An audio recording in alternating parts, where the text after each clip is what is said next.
Hey, welcome back to the episode of the Wrong Podcast. I'm your host, Juan. As always, my co-host here with me. Hey, Trip. Yo, dude. How you doing, my guy? Same as usual. Tired, sleepy all the time. Mm-hmm. How about you? I'm doing great, man, because for people who are watching the pod with their visual eyes, they see that we red capping it, boys. I got yeah. Oh, Trip finally gave me the was it the microphone cover that he ordered for me? Mic cover. Yeah. Bro, we out here in that red shit. Get at me, dog. What do we talk about this week? The Great Pretender. Great Pretender, Case 4. That's how I'm saying it. Or season 2 if you watch it on Netflix. Or the second half of season 1 if you're like a normal adult person. Or like whatever. Yeah, dude. So we're going to talk about that. I'm stoked. I guess I don't really care. Like, I'm going to be...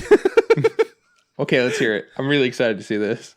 I don't really care too much about talking about it because we've already talked about the first half of the show. Mm-hmm. So we expect it to be exactly like the first half. And I'm like, yeah, it was exactly like the first half. And guess what? Still enjoyed it. Great Pretender. Fantastic show. Go and check it out. It's incredible. We still have to talk about the show. Okay, good. Yeah, I just want to make sure we still have to talk about that is the topic of the week. We will indeed be talking about Great Pretender Case 4. But yeah, not super excited to talk about it just because like I know how you feel about it. You know how I feel about it. There is one scene, I guess we'll talk about it later, but there's one scene near the very end, and you know what I'm about to say right now. That's my favorite scene in like any show in so long. It was like 5 seconds long, and it was so good. And Juan has no idea what I'm talking about. I have no idea what you're talking about. I'm really excited to figure this out, I guess. It was just one part of like the final situation where we're seeing different parts of it, and there was like it was less than 5 seconds. Let's be honest. It was probably like a 1 second clip. Oh, and I was like, no, that's the best thing I've ever seen. No, you know what I'm talking about? No, I know exactly what you're talking about because it was also my favorite part of the entire anime. With the like, yeah. That was really good. Yeah, it was a really good part. We'll get into that later. I was like, shit, you can't get better anime than that, baby.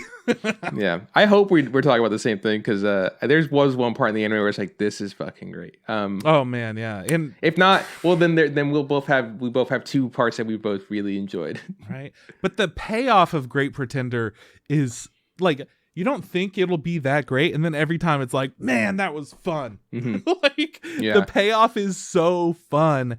It's such a good show. It's got emotion, it's got action, it's got all different kinds of stuff going on in there. Some fucked up situations, some fun up situations too. I think I do want to say from right now, since we did talk about the first part of season 1 or whatever already. Oh, for sure. We're not gonna. No, when we get into talking about Great Pretender, we're just gonna get straight into spoilers. You should go watch the first part. That way you can enjoy the second part. It doesn't make sense for us to kind of like middle about and be like, oh well, it's like, no, we're just gonna talk about it openly because we'll just fucking get into nitty gritty. Right. The whole show is incredible. Go and watch the cases 1 through 3, the first season. They were all fantastic. They're focusing on like.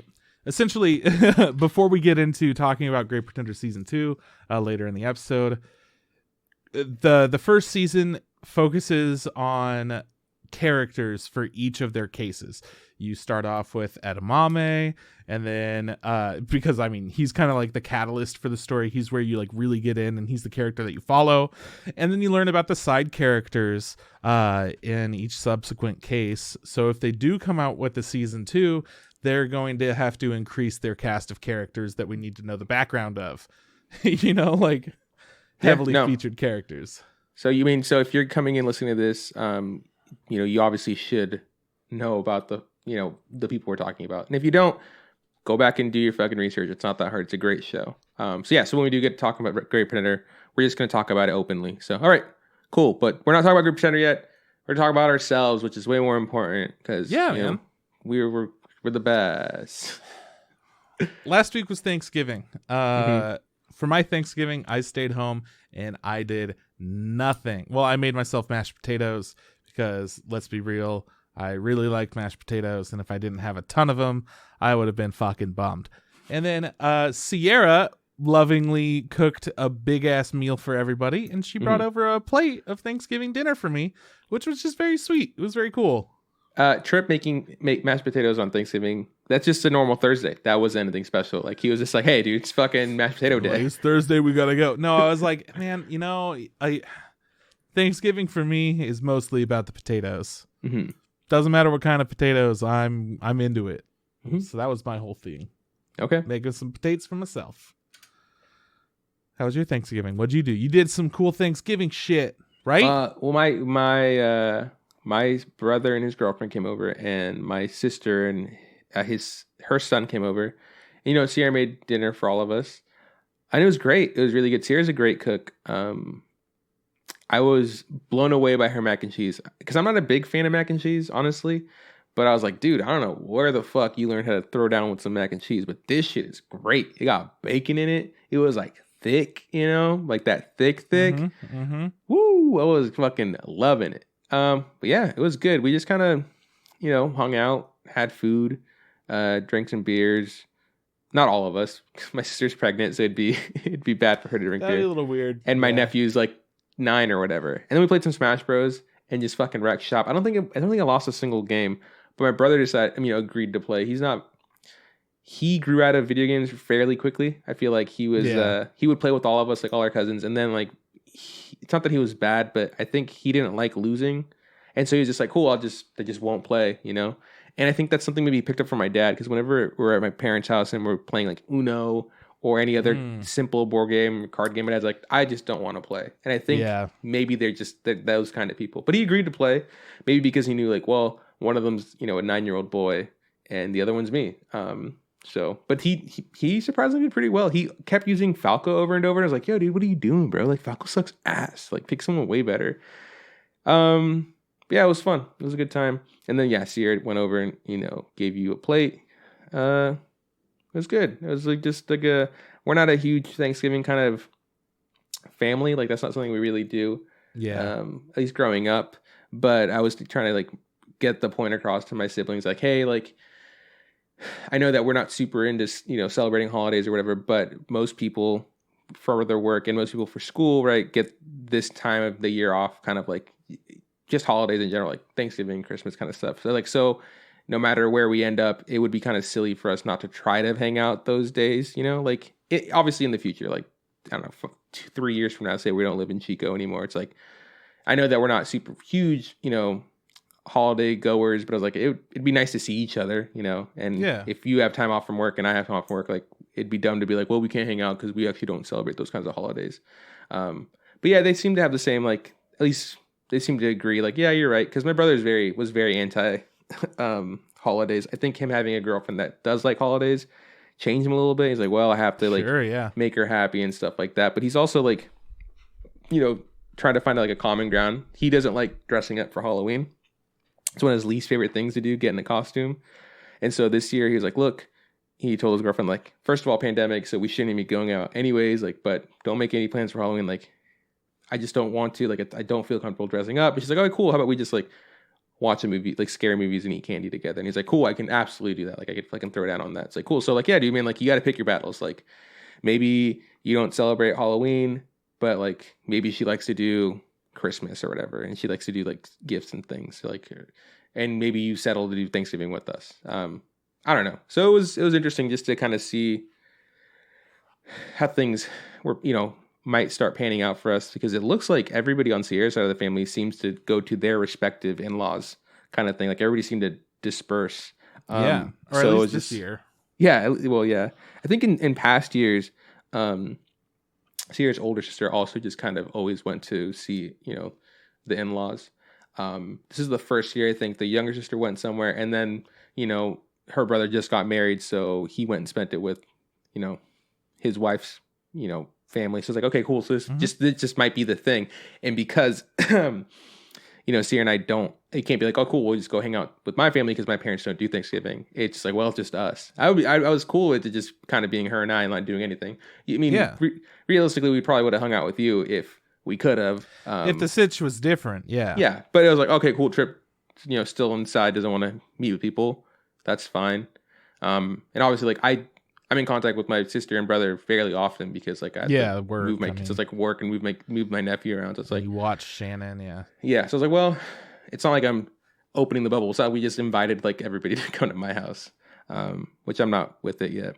One day though, in the future. But yeah, it was good. I enjoyed it. It was a good time. Bomb ass food. Really enjoyed it. Hell yeah. Okay. Would you what do it else? again? Thanksgiving? Yeah. Yeah. I mean, as long as I don't have to do much. Sierra did all the work. I don't have to do much. I asked her if she wanted any help, and she's like, "No, I got this." Like, okay. I think she finds it really like gratifying to like be the host and cater and stuff. I was like, okay, that's the kind of person you like to be. Yeah, she loves that shit, and I personally don't really get it. In a way, I do, because I like making all of my friends happy. I like having a good time with everyone, and I like being able to have like a comfortable space for people to be. So that's why I like having people over to my place a lot. But making a full-on Thanksgiving ass meal for everyone, that shit's wild. Yeah, like our homie of the podcast, Kate, did that this year for just like 4, I think, people. It was herself and Abe, her husband, and Duncan, their roommate now, and Abe's coworker. Just 4 of them, and she made a whole fucking Thanksgiving meal. Duncan, this a new guy? No. Which friend Duncan? of the podcast, Duncan. Fuck. Wait, hold on. Wait, Duncan, the one that was on the podcast for a bit. She lives with him now. A whole bunch of. I mean, I'm not gonna, put out. Okay. Anyways, that's news to me. I thought he was still in Houston or Austin. Or yeah, whatever. he was in Texas. Some stuff happened. His job, because of COVID, pandemic, wound up letting a lot of people go.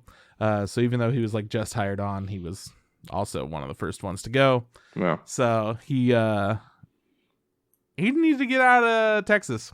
Yeah. No, I feel it. Shout outs to Duncan. I'm glad you got to have Thanksgiving with Kate. Kate's a dope person. Abe, on the other hand, horrible human being. We both hate him. That is his stance. Kate, you tell Abe. Podcast stance. Fuck it. Podcast stance. I fucking said it. Rules are rules. Doesn't matter. That's what we stand by. We can't go back on it. All right, and that's just how it goes. But yeah, other than Thanksgiving, I honestly haven't been doing a lot. I've been sleeping as much as possible, and that's relatively it. I played a fuck ton of Spiritfarer while watching Adventure Time, and now I'm at the point in Adventure Time where I haven't seen anything, so that's pretty solid. Finally saw how Finn gets his leaf blade sword and subsequent events, so that was cool. Yeah, Adventure Time's still an enjoyable show, but it's so much more enjoyable just kind of putting it on in the background while I'm playing something pretty chill. So now on to my next topic. I beat Spiritfarer, and I don't have anything to watch or play while I watch Adventure Time.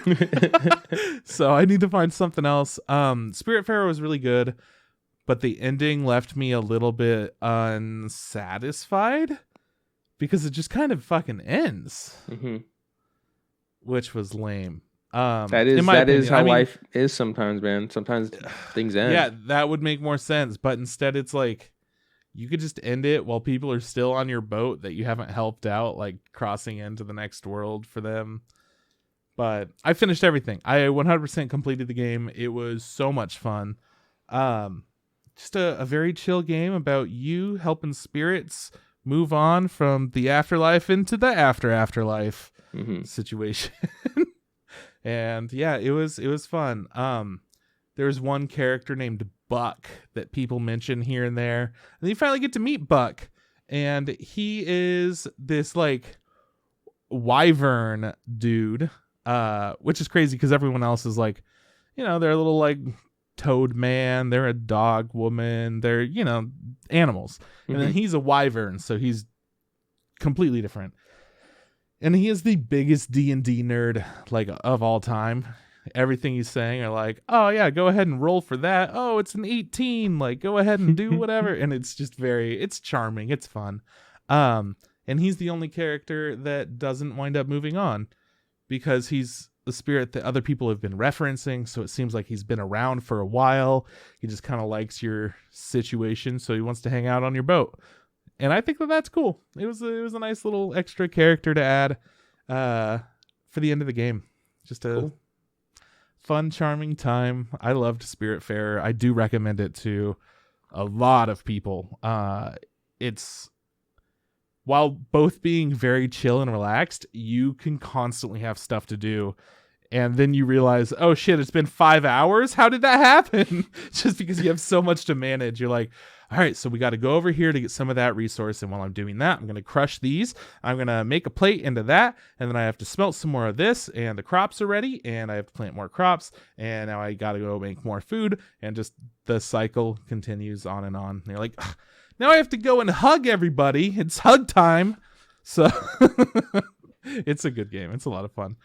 But now that I'm done with that and I am looking for something else, in the meantime, I've picked up Eichenfell, which I've been pretty excited about. The soundtrack is done by the same composers that did Steven Universe soundtrack. And it's super gay. I guess there's no straight characters in the game, but it's a pixel art kind of Mario, like Superstar Saga style, where you like press a button to defend, or like Paper Mario, whatever you want to call it. Press a button to defend, and then you press a button to do more damage when you attack. But it has like a grid style to its combat too, so you can only attack things within a certain area, and you kind of move around on the grid. It's kind of cool. But mostly people say it's like a really good story game. You save the game by petting cats, and there are cats all over the place because you're in a magical area for witches, and you find out that you're a witch. You knew your sister was a witch, so you were trying to go and like see your sister who's at witch school, and then you become a witch, and it's just, you know, it's a bunch of witch bullshit. It's great. I've only played like an hour, maybe less than an hour probably of that, but it seems like it's going to be charming and fun. It just seems like it's going to take a lot more attention, so I can't really put something on in the background while I'm playing it, you know? So I'm excited about that. Played some more Fall Guys. I have been having a good time with that. They had like hard mode only, and now they have Big Yeetus like every map. Just some fun stuff that I've kind of been looking for in Fall Guys. So definitely convinced me to get back into it a little bit more than I have been, which has been fun. I don't recall where I was at with Demon's Souls last time we talked, but I haven't really played much of that. I'm onto a new, like, the point where I ended was at the first boss of the third zone, I think it was the first boss. Anyways, I did that, and it was a bunch of bullshit. There's this chick who is the fool's idol, and she has 4 arms. She's holding a book. She has like a wooden something or other that seems kind of magic-y, because like wood stuff in the Dark Souls series has been typically magic. Anyways, the other 2 hands are not holding anything, and you show up, you say what up, she like disappears. You're in a church or a chapel or whatever, and there are a bunch of zombie people there to attack you while you're being attacked by this magical sorceress chick. And she summons like copies of herself to attack you at the same time. They're all shooting like magic things at you. So your goal is to find the most powerful one and go and attack her because she's the real one. So I figured it all out. I did it. I killed her. And then some motherfucker laughs from up above and I can't see him. And he says like, this will never end or some shit like that. Mm-hmm. So I'm like, what does that mean? And then I see that the fog wall that shows up before a boss fight and it stays there, so it traps you in the room. It's still there. So I go up to it and I'm able to walk back out, and then I walk in and I do the fight again. And I do that like 3 times because I'm like, are they trying to like trigger a special event or something? It's Dark Souls. It's Demon's Souls. They should be able to, do something. But it turns out that there was just like a tiny ass little door while you were being attacked by something else that you were supposed to go into, go down a giant corridor with nothing else there. And then eventually you find a guy chilling with a book and he's like, please don't hurt me. I'm a nice man. I'm so sorry. And then if you say, okay, just don't do it again, he'll do it again. So you have to kill him. Of course. So you just poke him and then you go and kill the chick again. And I was like, cool, I figured it out. I can play Fall Guys now. Yay. That's where I ended last. I don't know. I don't think I played much more Phasmophobia. If I did, it was only a little bit. I played a little bit of Keep Talking and Nobody Explodes because I saw that Corone played it and I was like, that seems like fun. I'll go ahead and do that. Those of you that don't know, Corone is just a VTuber from the HoloLive channel. So she's dog chick, whatever. And that was fun playing that one. I also played another game called We Were Here Together or something like that. Let me figure out what it's called. Yeah, We Were Here Together, which is this co-op puzzle game where you try to you're like at some snow station and you're in a room. You each come out of your rooms, and then you're in like this kind of cabiny looking area, and there's a radio signal coming through, but it's not very clear. And then you make it clear. You have to do puzzles to make it clear, and then you find out that, oh, there's somebody at this location.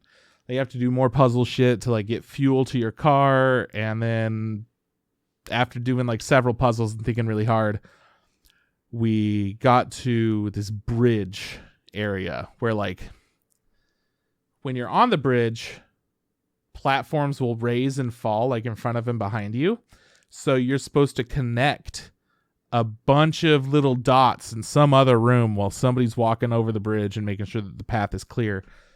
And you have to do some crazy ass rearrangement, and I don't fucking know. We sat there for a while, and I think once we finally figured it out, we were like, great, but we're tired. Fuck this. Let's go to bed.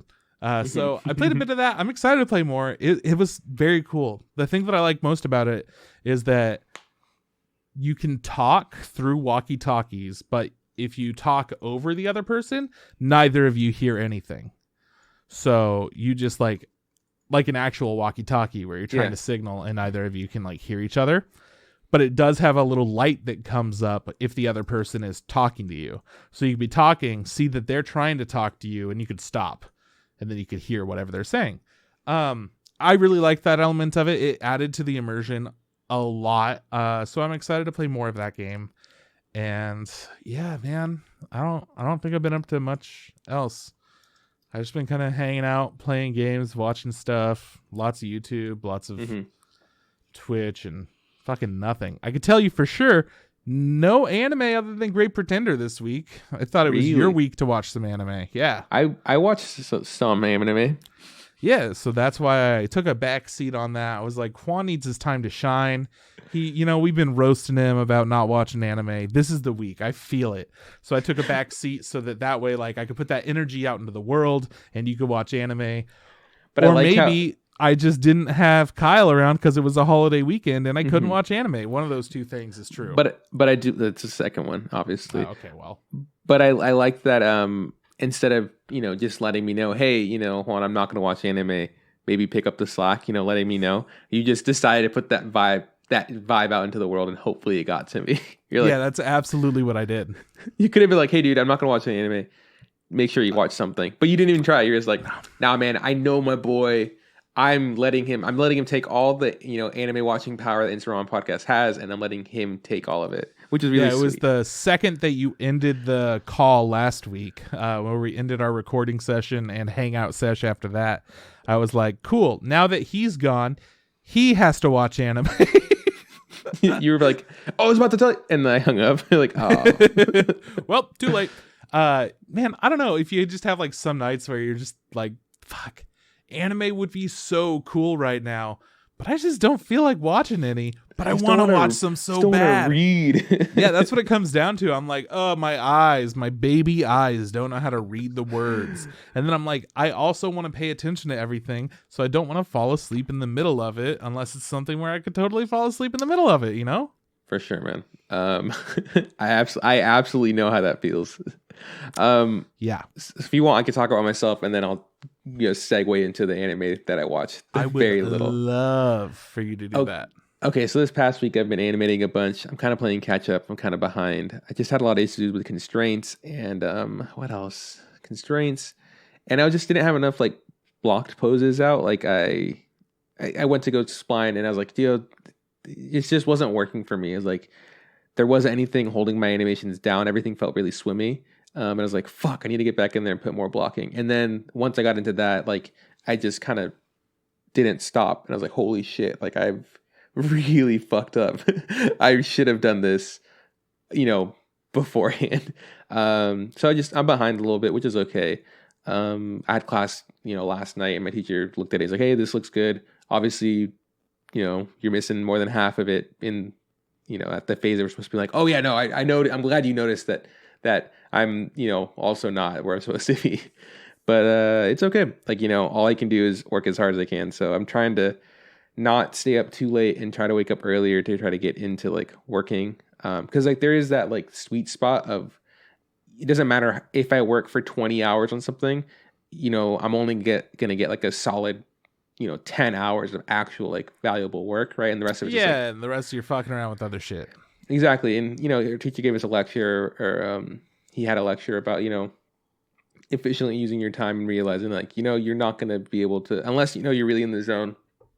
It's time to sometimes just take breaks, step back, and think of something else and then come back to it, because a lot of it is seeing, and there's times where my vision gets kind of blurred. I'm like, I've been looking at this thing for way too long and I can't tell the difference. So my favorite thing is to like animate, and then right before I go to bed, like make a playlist. And the very first thing I do when I start the next day is to see the last, video that I did. And I go, oh, I can't believe I missed these huge things. Or like, oh, that's not as bad as I thought it was. Like I obviously love waking up the next day and seeing it, and be like, hey, that's pretty good, more than the other one. But sure. That always feels good. But it doesn't happen as often. It's usually like, what the fuck am I doing with that leg? Why is it on his head? And like I go fix it or whatever. So a lot of animating. I already mentioned Sierra made some really good Thanksgiving food, which I was very thankful for. I watched like a mini documentary series. I think I mentioned it to you as the podcast was ending yesterday. No, last time, like after the pod, when we were still like on the Twitch or whatever. I was like, oh look, this shows up, because we were I don't know, we had said goodbye and then we just kept talking. And I was like, oh, I think I'm gonna watch this show.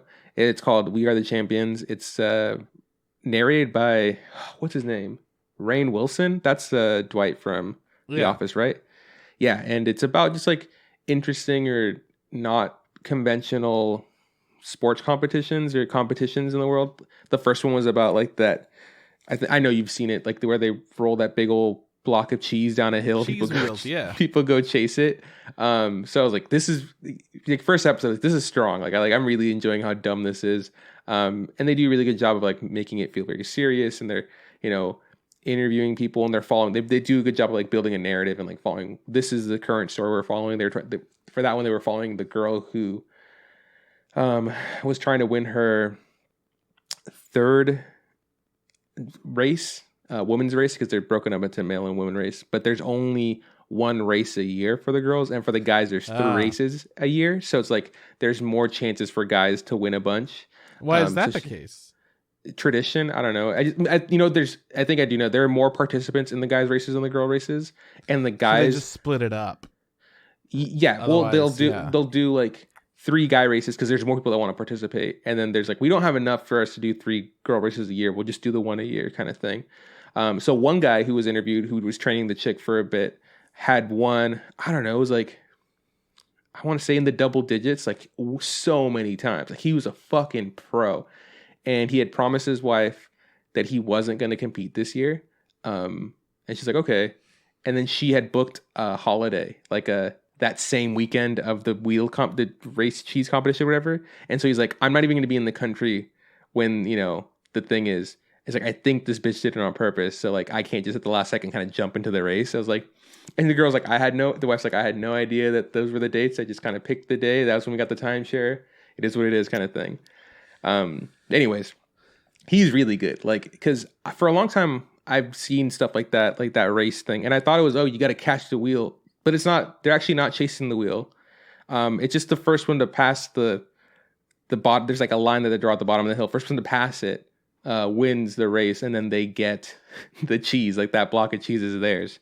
I thought it was supposed to, try to grab the cheese. He had a really dope technique where he runs so fast forward, but he's also like hopping, like he's like moving his feet very far in front of him. And then if he does fall, he kind of rolls into the fall, and like he'll roll like once or twice, and then he pops right back up and keeps running.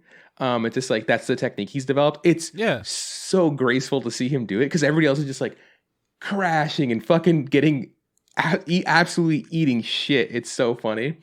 They're okay. No one's died yet. No, yeah. Plenty of people have gotten hurt. But the girl that was competing, this was her first year. The year before, but she had won, was her first year doing it sober, I think she said. And she felt every single bump on the way down, and she broke her collarbone.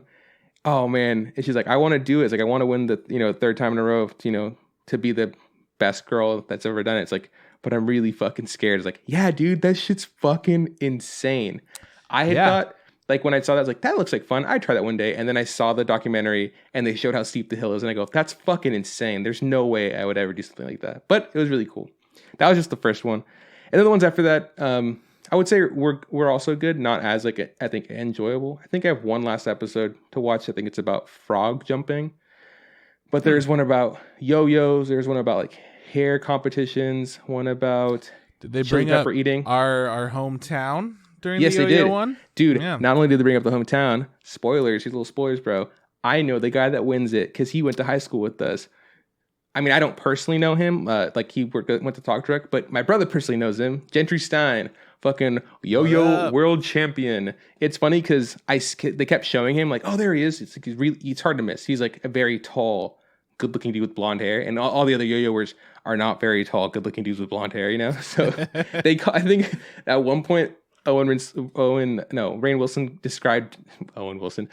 Wilson described him as, like, the bad guy from, like, a 80s, like, action movie. Like, he's like, here he comes, the fucking dark horse or whatever. They didn't focus on him. They focused on 3 other people for that specific thing. And I was like, oh, that sucks. I guess he doesn't win. Guess what, dude? He fucking wins it. So, like, he wasn't even, like, one of the real stars in this documentary, and he takes it. I was like, dope. And so they had, like, a little interview with him. I thought it was pretty cool. So yeah, that was fun. Nice. I think I said chili pepper eating competition, dog dancing. Also, that was interesting. So I'm watching that. One more to go. I'm enjoying it. I think it was something I could pop on and kind of, like, listen to, and I go look over and see, like, super dumb stuff happening while I was working. So that was fun. I always get really interested when people will post, like, yo-yo competition videos, because growing up in Chico, home of yo-yos, I don't know what the fuck they say. I think at one point we had the world's biggest yo-yo functioning. It is yo-yo. no longer the biggest. No longer the world's biggest functioning yo-yo. Still big though.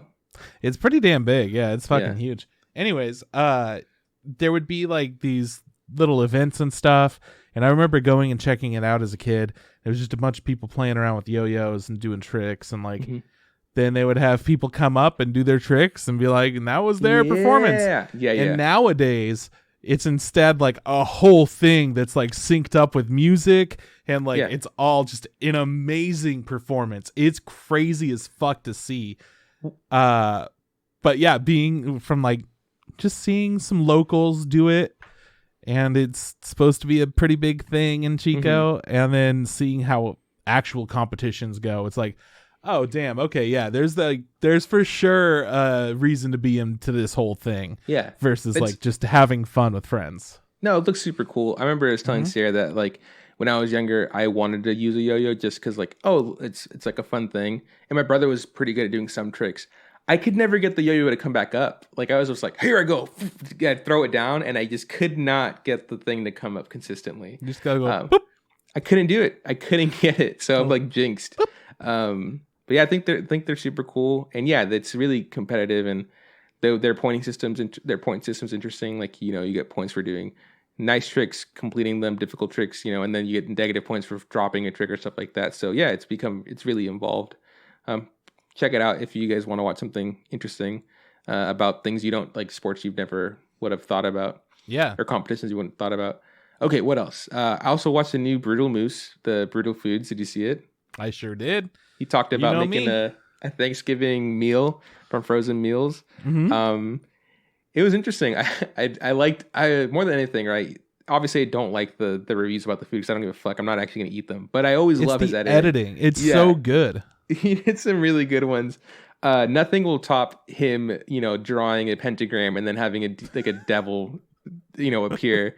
Well, it's not that he was drawing a pentagram, it's that he was talking with his hands and he like somehow accidentally made like a pentagram with this while he fork, was like pantomiming with hands. Yeah, with this fork he kind of wiggled it around and he's like, oh, that kind of looks like a pentagram, and then he edited it and like drew him with like drawing a pentagram, and then it was really great. That was probably still my favorite.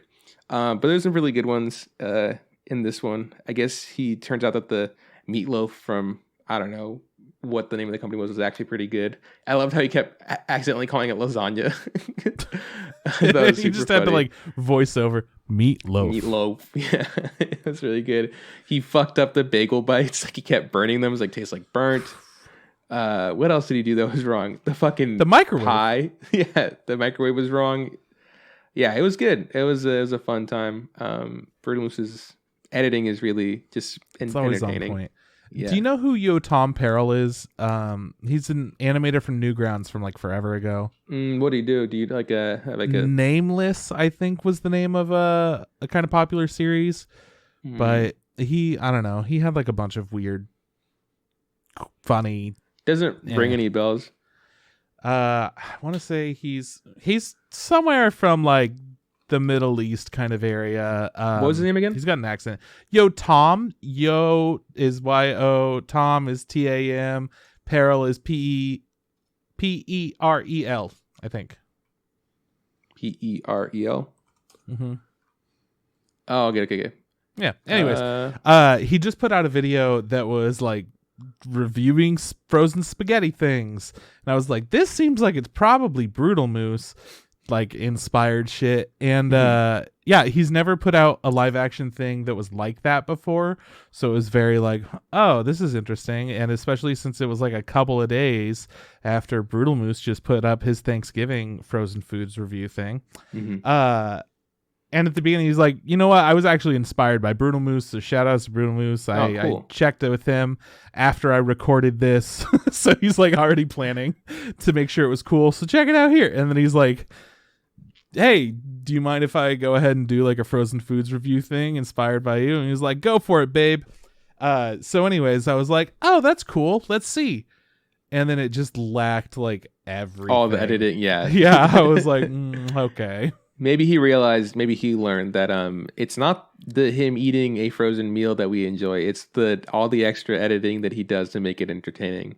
Yeah, I think maybe sometime like earlier this year, we just kind of sat on your couch and you ran me through like all your subscriptions on YouTube. You're like, oh, look at these guys. Good ones. But this was one of the guys, I think, because I recognize his animation art style. Lazy Pillow, right? That's right. That's his name. Yeah. Okay, what else? So Brutal Moose, that was fun. Another thing, I just want to bring this to light. It's not like really important, but apparently Drake Bell has like a flourishing music career in Mexico. Drake Bell from the popular show Drake and Josh. In Mexico? Wow. And it's been happening for a while now. Like this isn't like it's kind of just happened overnight. For a few years now, I guess. And this is news to me. This just recently became news to me. He just noticed that his popularity in Mexico was rather high, and so he started booking tours in Mexico and kind of started selling out tours in Mexico. And this has led him to start releasing music in Spanish. I don't know if this is actually true, but there are rumors that he now lives in Mexico and he is just like pursuing his career in Mexico. I don't think that's actually true. He did change his Instagram handle from Drake Bell to Drake Campana, which is Bell in Spanish, which I thought was pretty funny. But I was like, I need to hear this music. I need to check this out. He doesn't have a lot of Spanish music out. He's got a couple songs and then he's got a few covers. His covers actually aren't that bad. But I was like, all right, cool. I like Mexican music. I like pop music, right? I like the kind of music he makes, right? It's not like amazing.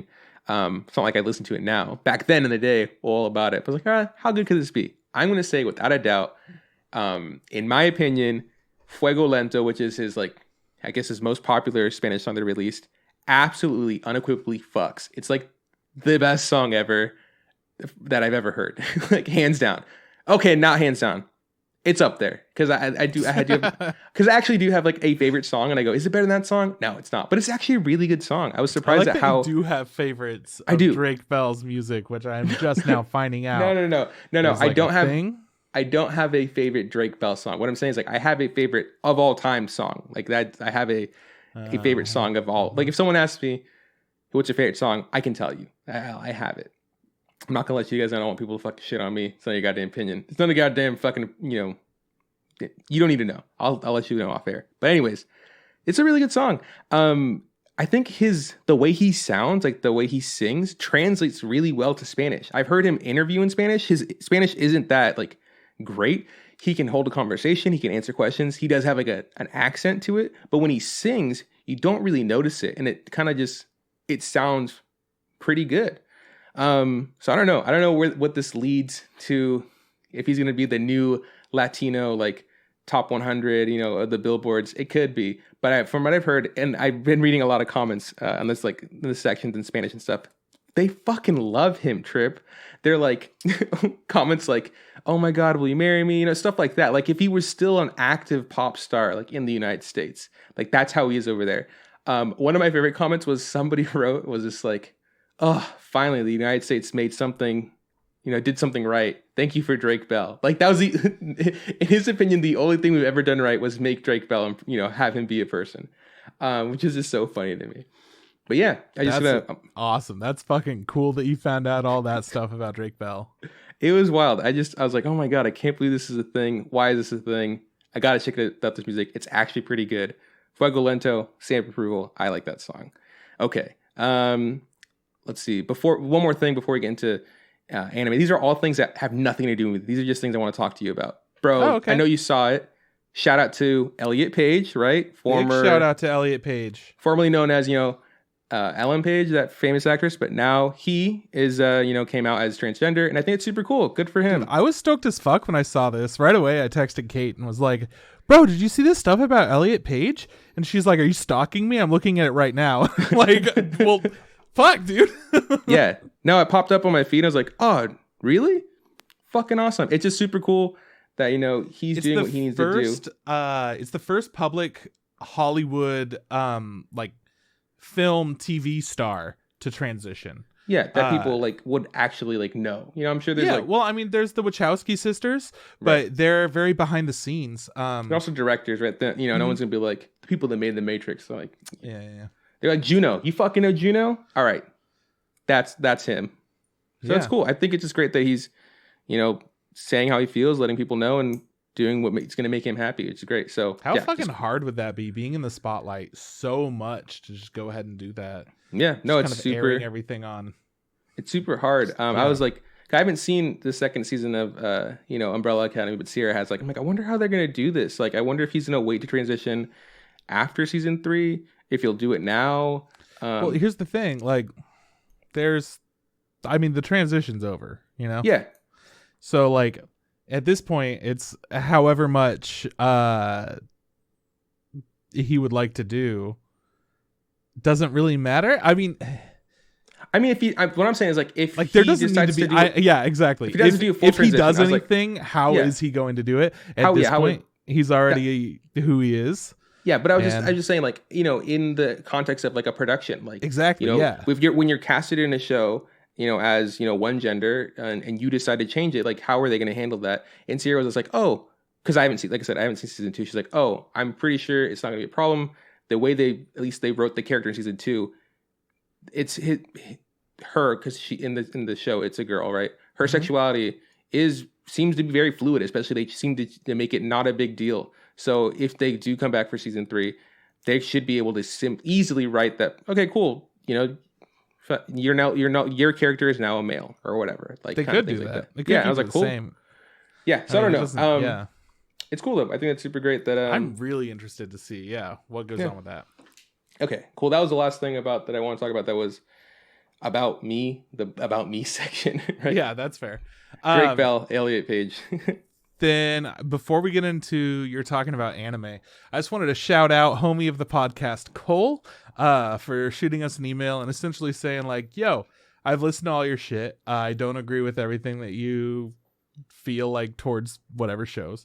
Mm-hmm. I don't agree with all your reviews, but fuck it. That's great. I don't need to agree with all your reviews, and you don't need to agree with all mine. And I just love it when people fucking get it and they reach out to us and they're like, hey man, didn't like your review on this, but I still like you guys. Because I feel like that's how everyone should just be.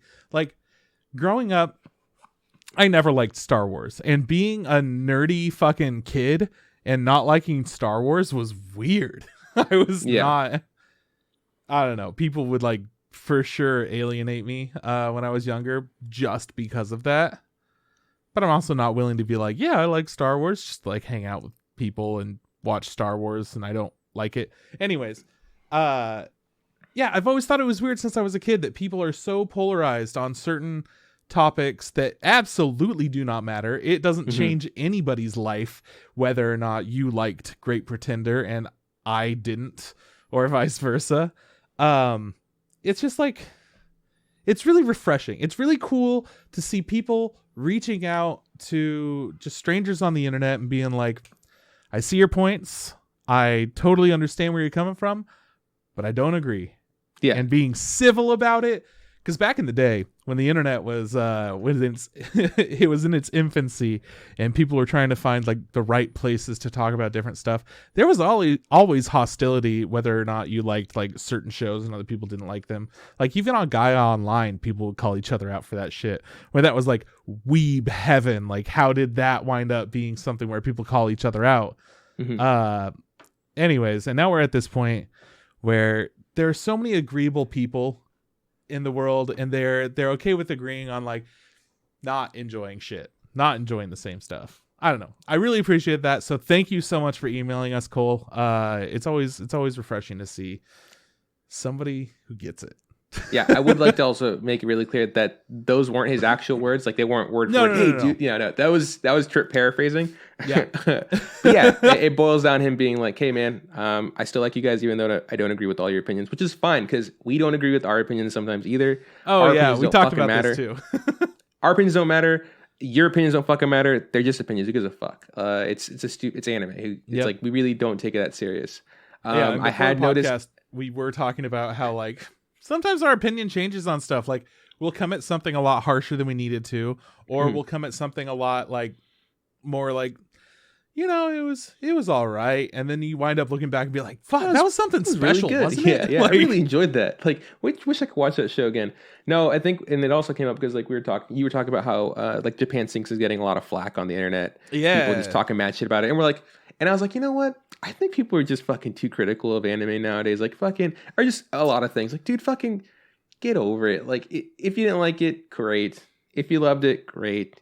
If you're indifferent, great. Like, it doesn't fucking matter. Well, I was seeing a thread of people being like, this was almost as bad as Japan Sinks, which is going to be actually a topic that we talk about in the news section. Okay. But they were like, this is almost as bad as Japan Sinks, or like, whatever. And people were like, Japan Sinks wasn't that bad. And people were like, yeah, fucking right. It sucked. Remember all this? And then it started this big ass conversation about all the things that were wrong with Japan Sinks. And I'm like, all right. Like, whatever, you totally feel that way. I felt differently. I thought it was a fun time. I thought it was good. They were like, the animation just dropped at certain points, and it was just like, it looked shitty. Like, I feel like it was very stylized. So it's hard to say that the animation dropped when it's that stylized. Yeah. But we're not here to defend Japan Sinks, okay? We had a whole episode about that where we either hated it or loved it. I can't remember. There are always like counterpoints to these arguments, and it could be from either side. Like there have been times where we have Kyle review A Sister Is All You Need or whatever. Somebody might have a lot of like merit for whatever it was that was bad. Oh no, he liked he likes quintessential quintuplets. Like that's his shit, right? You like that one, yeah. And I was like, that show sucks. He's like, it's great. I was like, cool, man. Whatever. It don't fucking matter. Whatever, dude. Yeah. So, anyways, thanks for shouting out and like being cool about it. Like it, that's great. I'm glad you're able to listen to us. We'll remember that forever now. Yeah. Now, if you do want to email us, instagrampodcast@gmail.com, feel free. Let us know how fucking horrible we are or great we are. We don't fucking care. Fuck you. We don't care. I care a little bit. I kind of care a little bit, you guys. All right, cool. Well, yeah, come on, be cool, guys. I'm going to talk about the little anime I actually watched that wasn't Great Pretender because somebody fucking didn't watch any fucking anime. What a fucking loser.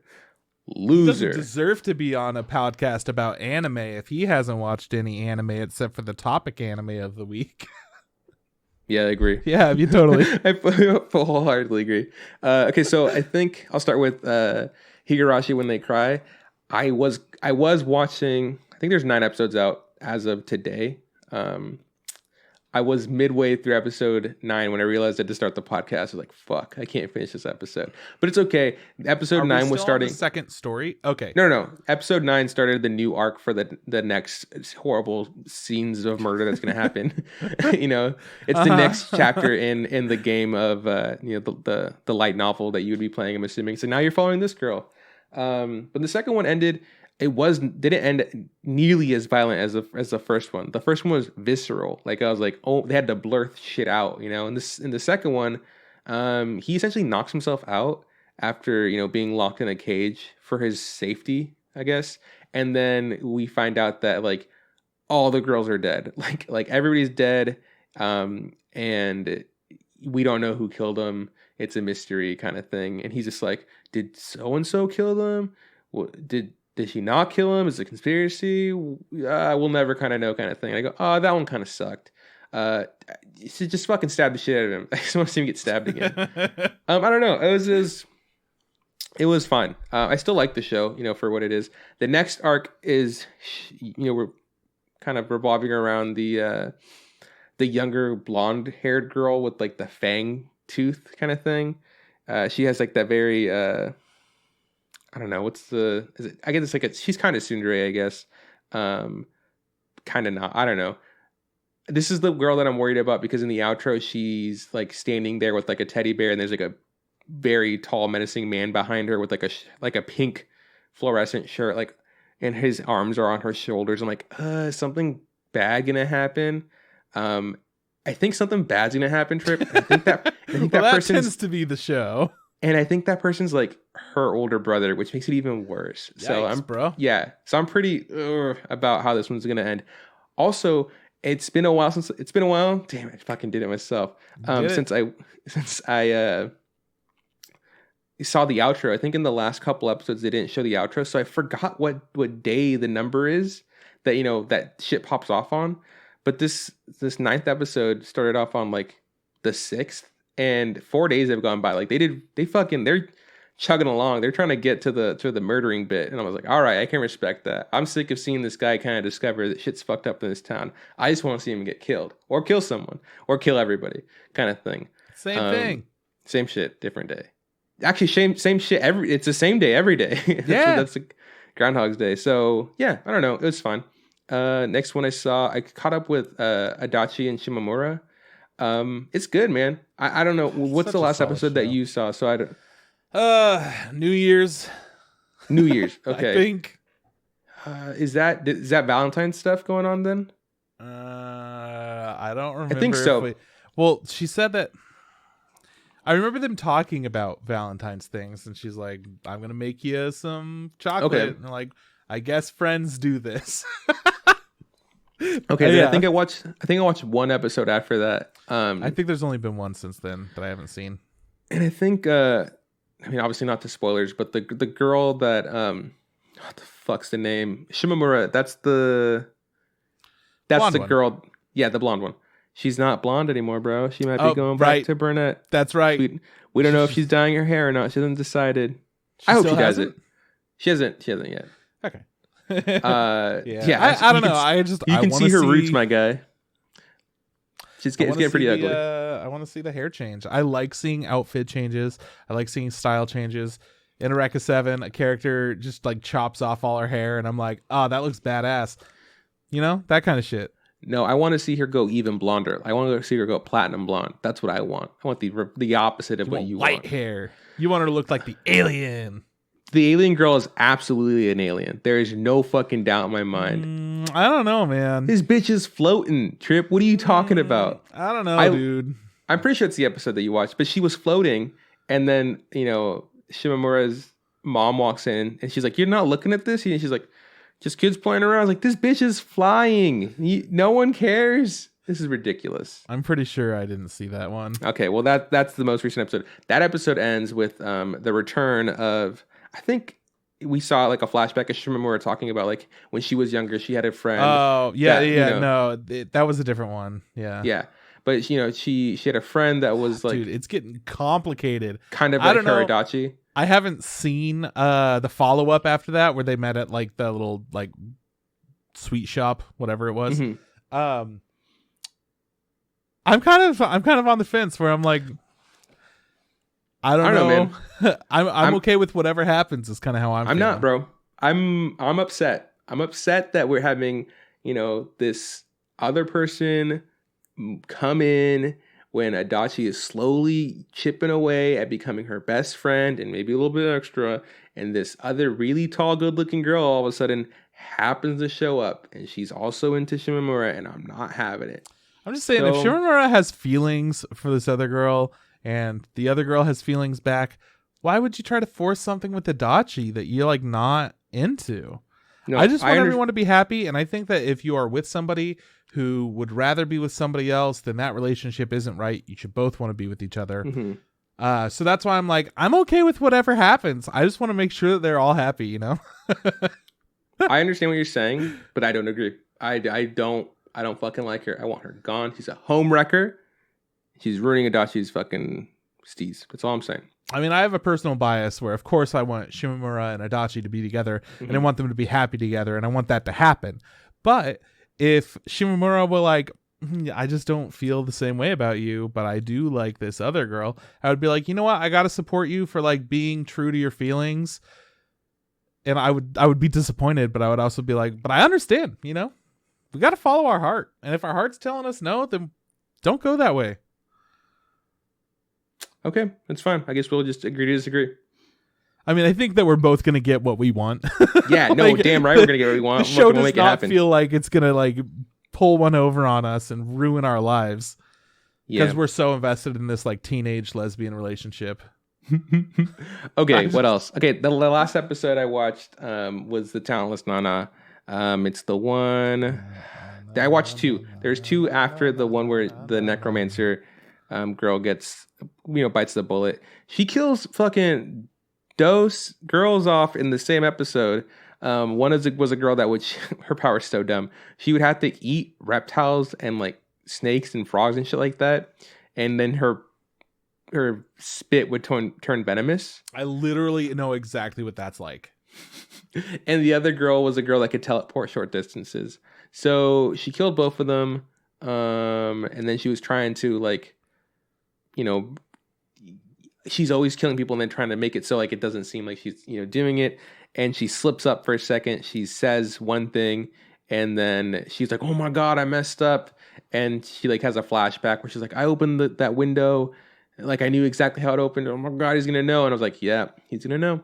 So that was an episode. And the episode after that, I'm not gonna lie with you, I fell asleep for some of it. I was trying to stay awake, but I couldn't. There's a lot of me like sometimes going back and forth. Sometimes that happens, dude. But it's about the instructor, the teacher, and I think his power. I think she in the end of it, she like kills him or whatever. But he doesn't really die. I think his power is to use other students' powers or something like that. So he's just like super OP, and it just kind of ends with him being like, "Look at all these things I can do. You thought you killed me, but you didn't." So I don't know. I don't know how that one's gonna end. We'll still see. An okay show. It doesn't look great by any means, but I don't know, I'm still enjoying it. That's it, man. That's the anime I watched this week. Hell yeah. Then I guess it's time to get into the news, right? Yeah. Let's do some news. Wait, what anime did you want to watch this week that you weren't able to get to? Like what's next on your list of like I gotta see it? Honestly, I really want to watch Haikyuu. Like I don't know why I'm taking so long and like fucking putting it off. I really want to watch Haikyuu, and then after that would be Akadama Drive. Like those are ones I'm like, I need to check this out. Obviously, I also want to finish the episode of them in the middle of Higurashi when they cry. Yeah, like, sure, yeah. Yeah. I'm just telling you, do not sleep on Wondering Witch, Journey of Elena. Because you're at the point where is it getting really good? I mean, it's the last episode I saw was like kind of whatever, but there are some really good. I mean, it's Kino's Journey, dude. It's Kino's Journey, but magic. Like it is so fucking solid. Anyways, okay, you'll be have to get on that when you watch the next episode. Maybe the third episode. I can't remember. That's when you'll be like, all right, yeah, I fuck with this show big, versus, it's all right. Anyways, news. Let's talk about news.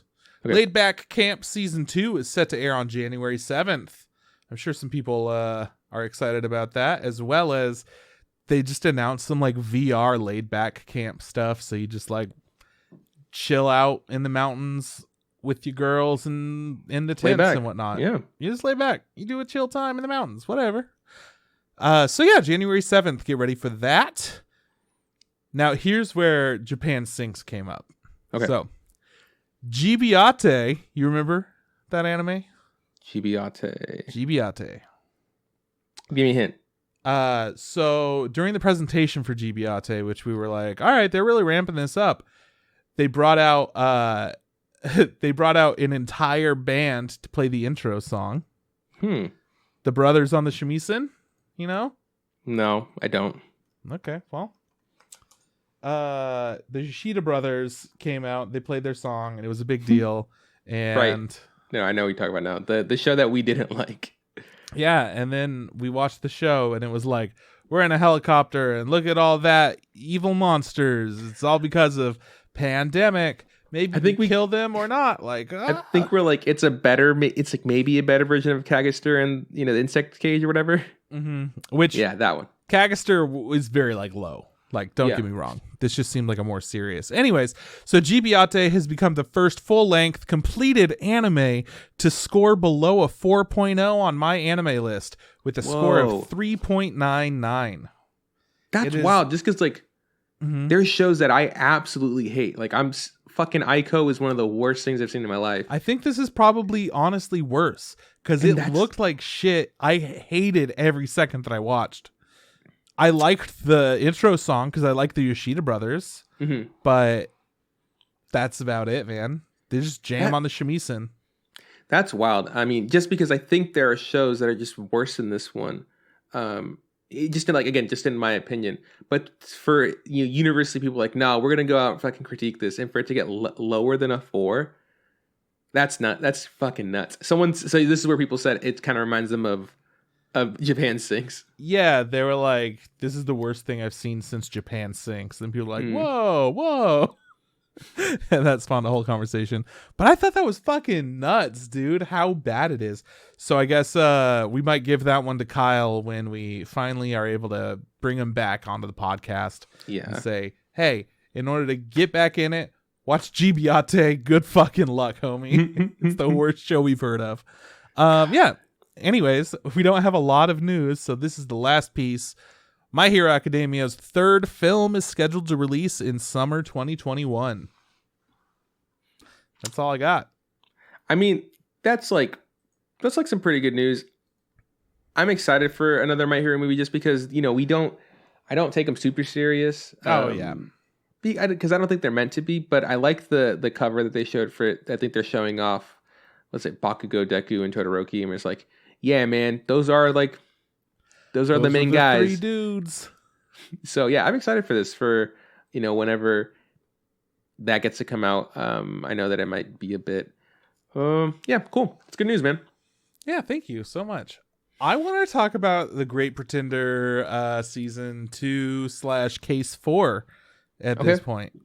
Okay, let's do it. Like when we said, we're gonna start just off the bat. No, it was fucking full spoilers. Get out of here if you haven't seen it. If you haven't seen it, go to Netflix, watch it like now. Yeah, you should do that now.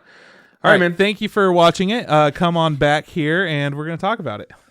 All right, man. What do you think? Thoughts? Overall thoughts? I think really positive of it. It was made by the studio Wit, and Wit does so many good things. Attack on Titan, except for the new season that's coming out in a week, bro. Next week, we're going to be like, you see the new Attack on Titan episode? Yeah. It's going to be dope. Anyways, they've made all of Attack on Titan, except for the new season that's not out yet. Ancient Magus' Bride, and also Vinland Saga, and more. They've made some good shit. They've made all different kinds of stuff. And Great Pretender stands alone in its style and storytelling to be something that's really unique and unlike any of their other projects, in my opinion. Yeah, no, it's for sure different. I think Wit is very versatile. Like they're not just like, I feel like you can look at something that they do and be like, wow, who is this? And kind of it takes us a second to kind of, is this Bones? Right? No, it's not really. It's kind of, it's not very bony. It's not very bonesy. They do a very good job of not, I guess, just being different all the time and not really being the versatile. same. But they're still Wit. Like they're still wholeheartedly Wit. Like I think the best example of two wit shows that I thought were they're super close to being the same thing. Was, Cabanera, the Iron Fortress, and Attack on Titan. I was like, oh, dude, this is the same fucking show kind of thing. And I was like, is this all wit can do? Which isn't bad. I like Attack on Titan. I also like Cabanera, the Iron Fortress. You also see elements of those shows in Vinland Saga. Like the close-up shots of their faces always look so good, and they have those thick outlines. Yeah. But for some reason, like, it doesn't feel like it's out of place, even though it's totally different than the rest. Anyways, Great Pretender has this incredible style, and they returned to it for this season, which I was relieved about, because you never know exactly what's going to happen in between like seasons, even if it was within such a short period. You're still just like, all right, what are they going to give us? And they delivered on every front, getting straight into what the new story is going to be about. Like right off the bat, they had us going. Yeah. How did you watch this? You watched this all at once? Did you? Oh yeah, I binged it all. It was 9 episodes for those of you that haven't. Yeah, it's only 9 episodes. So it was a nice, easy watch, and I just binged it all with Sam and Kyle. Had a good time. I did it in 3 episode chunks, and I really liked the way I watched it. I felt like after every episode, especially in those chunks, I was like, oh man, I'm super excited to see what happens next. But I also feel like I enjoyed like a small portion of it. So it was, I feel like the story progressed fairly well. I read somewhere people complaining about being pretty slow. I was like, I don't think The Great Pretender is slow at all. Like it's a show that has like very fast pacing, but it also slows down to tell you, hey, like here's the con bit. But before that, it's like it does feel sometimes that kind of hectic, but in a good way. Like it's like that's how they get their. Like it's supposed to feel like, it feels like it's like the anime version of the fucking, not the Ocean's 11, right? I'm like, oh, dude, these guys are they're gonna fucking rob the shit out of this casino. Just you wait till fucking Danny Ocean shows up, kind of thing. Yeah, except instead of it feeling like it's a whole bunch of very talented people, it always feels like, all right, these people are clearly doing something, but like, I don't fucking know what's going on. I don't know if anyone's screwing up. And then we get to see like things getting messed up later on. But it all just looks like so natural while you're watching everything leading up to certain points. So yeah, anyways, this whole season, we focus more on Laurent and Adamora. Adamura's dad is the Wizard of the East. His name is Oz, so that's the kind of thing that they go for. And we learn about his whole backstory and being a part of like the Chinese mafia and how he's involved in child trafficking and how Adamura is also involved in child trafficking now. And it's just like a whole bunch of weird fucked up stuff that's particular to this season. Like, yeah. It starts out with Adamura's trying to get his life back on track, but whoopsie daisy, guess what fucking happened? He has no control over his life, just like always. He's always in the middle of a heist. What's funny is that like we had talked about these 9 episodes coming up, and we were like, well, from what we know, it's going to be focusing a lot on like Laurent, right? And being like, okay, cool, let's see what his backstory is. And the first 3 episodes didn't feel like that at all. I was like, did I get the wrong information, kind of thing? Because it did just feel like it is an Edamura story. I was like, okay, cool, which I don't mind. I like him as a character. Oh yeah, I'm like, he's the main character. We might as well learn more about him and like see that. Oh man, okay, so his mom died, and this is kind of the story behind all that. And we get to, it's like it's just more information on stuff we already like had about him, right? But just like deeper stuff, more like, context, more understanding of how he became the person that he is now, and then it turns out, oh, this was just set up so that we could see that Laurent was in with his dad, which affected Edamura, and now for some reason they're still like torturing Edamura. Yeah, well, and it's not just like it wasn't just like set up, for this 9 episode arc. It was kind of like the whole entire the show, Great Pretender. Everything has been set up just for this one heist. I was like, holy shit! Like they did a really good job of like hiding that. It's so fucking dumb. Because I mean, I do think it was funny that he at least in this arc, he very quickly discovered, oh shit, they fucking played me again. Yeah, he figures it out. Yeah, he's like, they fucking set me up to work at this place.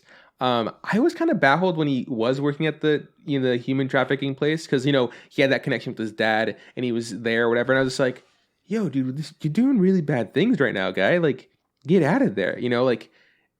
And then there's a point in the I mean, he clearly tried to get out of there and do everything right initially, but then plans got foiled like they were supposed like they to. do. Yeah. Whoa, the whole time it was planned to foil? That's some magic. Who would have? Let's go back and rescue the kids. Yeah. Yeah, that was all part of the plan too. So whatever. Yeah. You know, we find out the backstory that we found out for, you know, Laurent is that like we get to see how he became a confidence man, and we get to see that like, you know, Edamora's dad, and we get to find out, oh, okay, so Edamora's dad was actually a part of this, you know, syndicate of like, you know, confidence men, and he was doing good things. I guess he was being a criminal, but also being a good criminal, kind of like the way that they, you know, they do things. This whole time when he thought that his dad was like a lawyer and like he would go overseas and stuff like that. Like, so I thought that was really cool. Like, oh, okay, cool. They bring it back to this, like to the beginning. And we get to see, you know, them try to do one last, okay. So he falls in love, right? He falls in love. What's her name? Dolores, we're talking about, right? Dorothy. We're talking about Dorothy. Laurent. Yeah. Whatever. Yeah. He falls in love, and we get to see, you know, him become, I thought it was cool that he was kind of like Edamora, right? Like they're kind of shitting on like, oh, you know, oh, how's his English or whatever. He's like, he's really good actually. He's amazing at languages. That's one of his skills. Like, oh, cool. He's just a sleazy. He's like a horn dog or whatever. And like seeing him kind of do, you know, heists with them, and he wants to leave the business, but Dorothy is so into what she does. She's like, yeah, right. Like, we can leave. I just want to do one last big heist. And they're like, okay, we'll do it. And they try to infiltrate the. By the way, this whole time, like in the intro, it shows up. We've talked about how incredible the intro is, where it shows off like, oh, this is the like bits of each heist here. It shows maybe like 2 to 5 seconds of this entire nine episode arc being like, there's a boat that goes by, and then there are like mahjong tiles coming out of the boat. And then this flashback heist is a reference to all of that. And I was what the? In the intro is a flashback to the. It was there the whole time, kind of thing. Yeah, they did such a good job. Same with the outro. It all pertaining to this background story. Just excellent job at storytelling to where they show everything in the intro and outro, but you don't know what they're showing you until we get to that point. Yeah, it's just like, a really damn, there it is. It's just really good on them for like, you know, having everything planned out and not kind of just being like, it was like, oh, is this all now slapped together? It's like, no, they really thought about how they were going to do all of this from the beginning. And this is, I think we've talked about this. This is an actual like original story, right, from Wit. Like this isn't based off like a manga, I don't think, right? No. Yeah. Yeah. So it's like it's I think it's really cool on them. Anyways, they're gonna infiltrate the Shanghai syndicate. They're gonna, you know, steal them.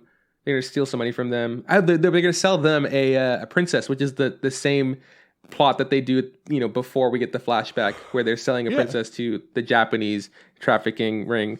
And then that actually does go awry. Like, you know, like a lot of things in the show go sideways, and we go, is it really going sideways? Like. Yeah, so like, I think especially from that first case where we see, you know, what's her face? They get shot, right, and they get killed or whatever, and we find out that they're blanks, and that, you know, the cops that showed up or the FBI agents that showed up were all fake, kind of thing. Like, it has led me to think the entire time watching this show is this real or not, kind of thing, you know? Yeah, like during the actual scene of characters being shot on the boat, it was like, well, there's a chance they're dead, but I'm not going to believe it until like it's confirmed. Yeah. At all times. Yeah. And this is the point too, where it's like, it's a flashback and that character's not around anymore. Mm-hmm. And she gets shot, but is she alive? Like, what happened? Yeah. So, you know, she dies, and I think it really kind of drives home when Laurent goes back to his home in France, and he's just like, and he's in the apartment looking for her. He's like, okay, where are you? You know, stop hiding, kind of thing. I think like that shit really hit. Whereas like he himself didn't really know if all of this was fabricated or not. Like, I think he kind of thought, okay, well, I didn't know about this being part of the plan. but he also had that like, but she could still be alive. This could, this could all still work out. And for him to like to find her not being there, and then him just kind of going down a spiral of like drinking and not taking care of himself, I was like, that's fucking sad, because like they did a really good job of building a character for me to like, to then just take them away and then hurting another character I also very like a lot. So I was like, good job on them to make me feel bad for this fucking the blonde asshole that like everybody fucking hates. Yeah, and also I think we should talk about Dorothy for a minute. Like she's kind of the inspiration behind the entire show. Mm-hmm. And they don't even mention her in any capacity up until the flashback points. Mm-hmm. And she was immediately just this infectious, really exciting character. You wanted to know what was going on with her.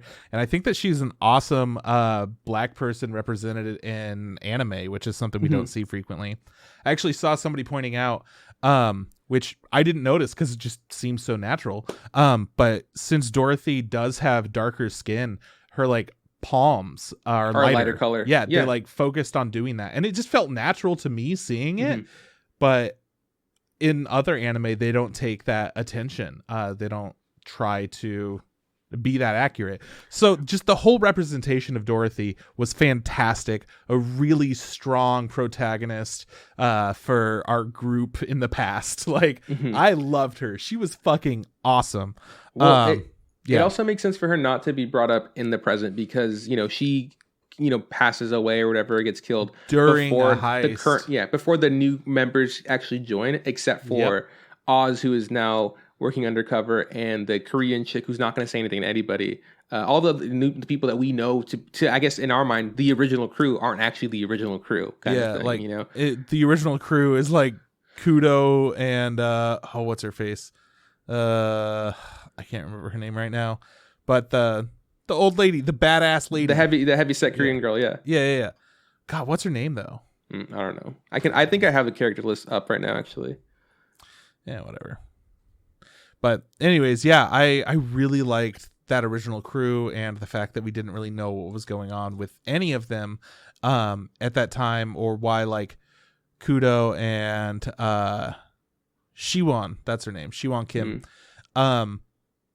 how they like fit in with everything. Because I was always curious. I'm like, these are two people that are a little bit older. They don't seem like they would like be a part of this whole thing necessarily, just due to their age, which I guess that's me being ageist, but whatever. Like that shit was fucking cool seeing their backstory and being like, yeah, think I'm gonna get out of this now because I'm kind of getting to that point where I'm a little bit older. And I'm like, yeah, that makes sense, but why'd you get back into it?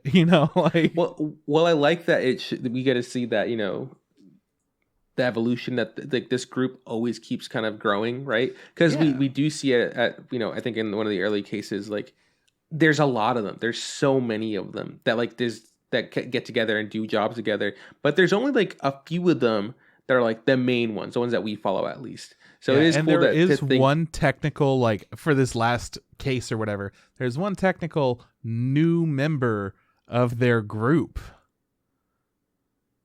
Who?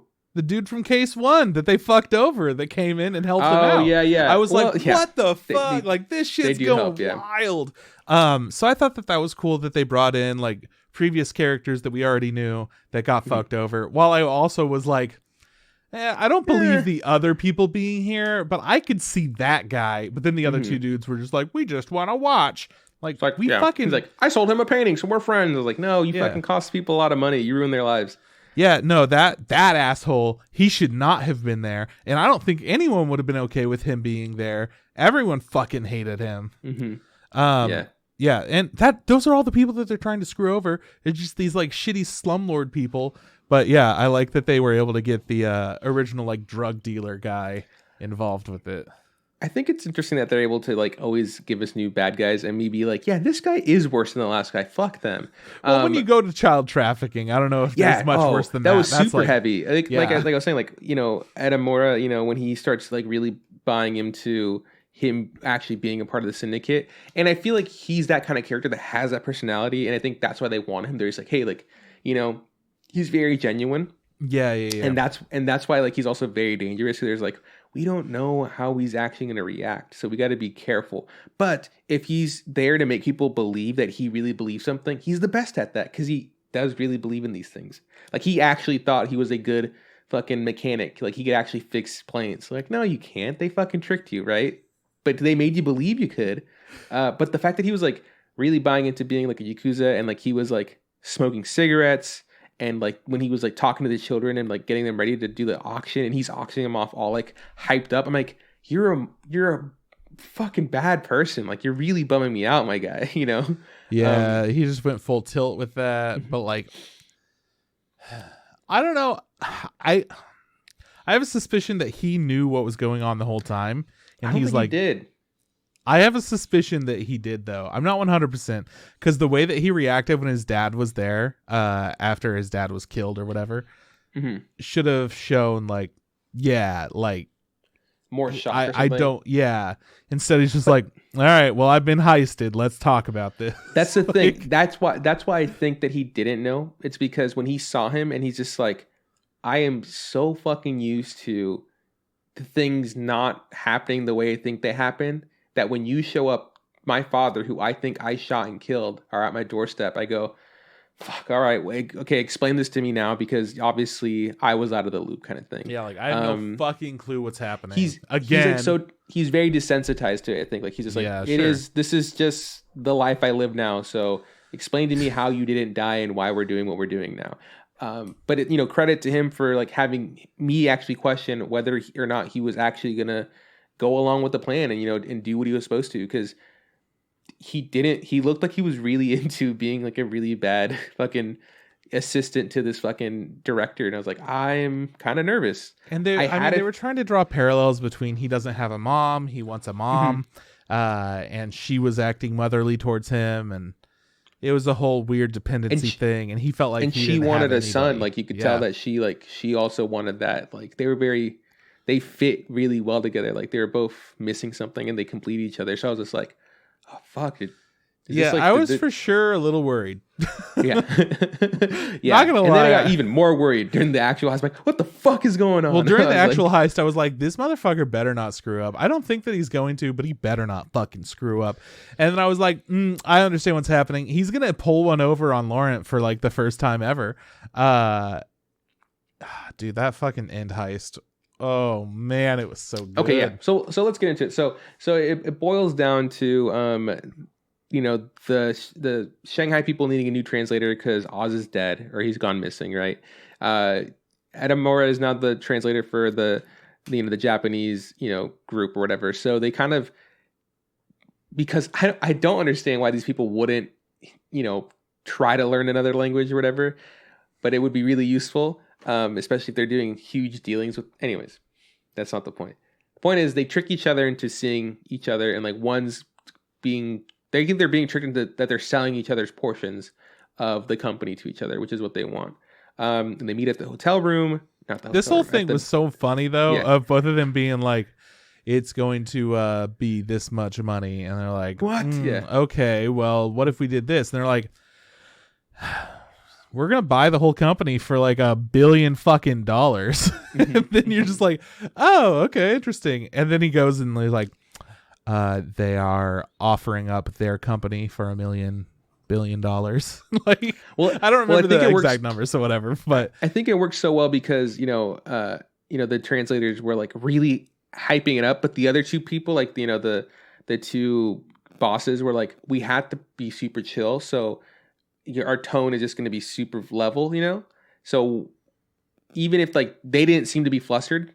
So if they would have acted up and like been like, oh, like this, like, but they were really chill. So like, okay, cool. Let the translators take care of this. I'm sure that they're, because they can't let the other person see that they're sweating, kind of thing. I was like, this is a really good idea to have them to trick each other into like, okay, cool. We need you guys to both be here at a certain place with a shit ton of money, and they make it happen. They end up bringing them to the office of the lady and stuff, and then like the SWAT shows up, and the SWAT's actually like, the confidence guys, and they're like, we're taking this money, we're taking this check. Just the whole room too, like it had to be that specific room that had like some special equipment in it that was always in use. Like they had to make sure every single part of it was yeah. in that room. Yeah. So Well, the fact that we're watching it and we're just like, this is that room was fucking awesome. Yeah. I was confused when like the reveal happens. Like, what is going on? And like the episodes, I'm like, what the fuck? What happened? I was just like, let's just figure out what happened, because this is my favorite part of every single like end of the case. The case, yeah. So, anyways, they come in. The SWAT comes in. They're gonna take the money and the check. And at we this immediately point, know the SWAT isn't actually the SWAT. Yeah. And at this point, we think, okay, well, that's it. That's the trick. The trick is they're gonna take their money and be like, we're taking this for evidence, and they're gonna bolt out of there and never see them again. And then I think Laurent kills the dude. He like stabs him with his poisoned ring or whatever. He's like, boom, I gotcha. And for some reason, Edamura pulls out the fucking blade from the secret chair, and then the bad guy from the first case shows up with real guns and starts like shooting up the place. And he's like, all right, cool. And Edamura's like, fuck yeah, like I did it. I fucking pulled one over. You thought you had me, but fuck you, I have you. None of this is happening. And like, I'm confused. I'm like, what's going on? Like, is he turned, like he absolutely still, like he likes being where he is, like this motherly figure kind of thing is going on. I was like, oh, I'm really bummed out. And he's going to kill Oz with his sword or whatever. And I go, oh no, like what's going on? All this is happening. And fucking Oz, I think he's the one that unarms him, right? He's the one that like gets the sword from Edamura and like he stabs him. Well, he slashes him. Yeah. Yep. Fucking Dark Souls this guy. People are freaking losing their minds. Fucking guns are going everywhere. People are like evacuating the room, and it's just like just a giant gunfight ensues, and it's like wild. And all the bad guys are like in the hallway.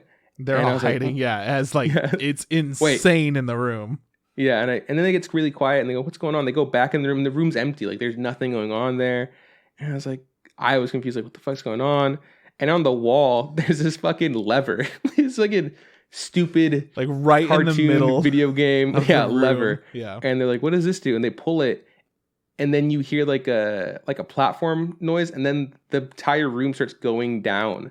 And I was like, what the fuck is this? Well, I loved it because at this point she was like, even though it was her room, she's just like, has this been here the whole time? Like she still has no idea what the fuck's going on. And her assistant's just like, no, this hasn't been here the whole time. And you know what, Trip? I was like sitting there, but like when this happened, I was like, this is bullshit. It is physically impossible for them to build this into the room, right? Like they can't. That's not how buildings work. I was like so mad. Like, there's no way no one would not notice this. At this point, I was like, how in the fuck did they pull this off? This has got to be some weird ass switcheroo that I'm not aware of. Yeah. And then all of a sudden they're on a sandy beach, like looking at the night sky, and they look behind them and like the entire building collapses. And then the episode ends. They're like, oh my God, what happened? Next episode starts up and it's like 4 days later. And they're all screaming for help, trying to survive on the island. So what we find out is that like, they had drugged both parties, on either end. And everyone's just like passed out.